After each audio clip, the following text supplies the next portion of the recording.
রণে বনে জলে জঙ্গলে যেখানেই বিপদে পড়িবে আমাকে স্মরণ করিবে, আমি তোমাকে রক্ষা করব। হ্যাঁ, এটা ঠিক কথা। ভগবান আমাদেরকে সব সময় রক্ষা করে থাকে।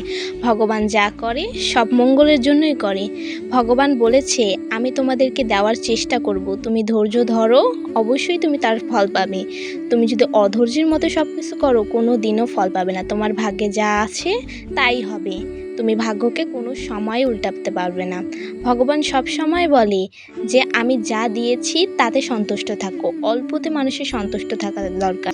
এত লোভ হিংসা করে লাভটা কি? আমরা তো মাত্র 2 দিনের জন্য, তাই না? আমাদের সবার সাথে পরিচয় হয়েছে মাত্র 2 দিনে। তুমি কি জানো তুমি এর সন্তান, বা তুমি কি জানো তুমি এর পরিবারের মেয়ে? তো এত কিছু না করে কোনো সময় কোনো কিছুতেই লাভ হবে না।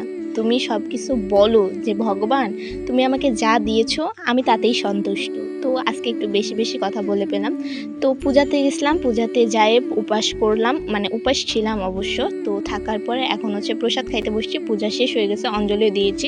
তো এখানে অনেক রকমের আইটেম ছিল, খিচুড়ি, নাবড়া তরকারি, টক, পায়েস, লুচি, কাঁঠালের বড়া ছিল, মিষ্টি ছিল, অন্ন ছিল, মানে সব কিছুই ছিল মোটামুটি। আর আমার প্রসাদ খাইতে না অনেক বেশি ভালো লাগে।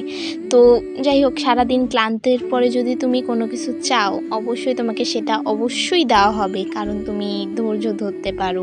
তো আজকে অনেক অনেক বড় বড় ডায়লগ দিয়ে ফেললাম, জানি না তোমাদের কেমন লাগলো। সো কিছু কিছু মানুষকে দেখলে আসলে বোঝা যায় কে কেমন। তো আজকের মতো ভিডিও এই পর্যন্ত। আর সবাই জয় বাবা লোকনাথ বলতে ভুলো না।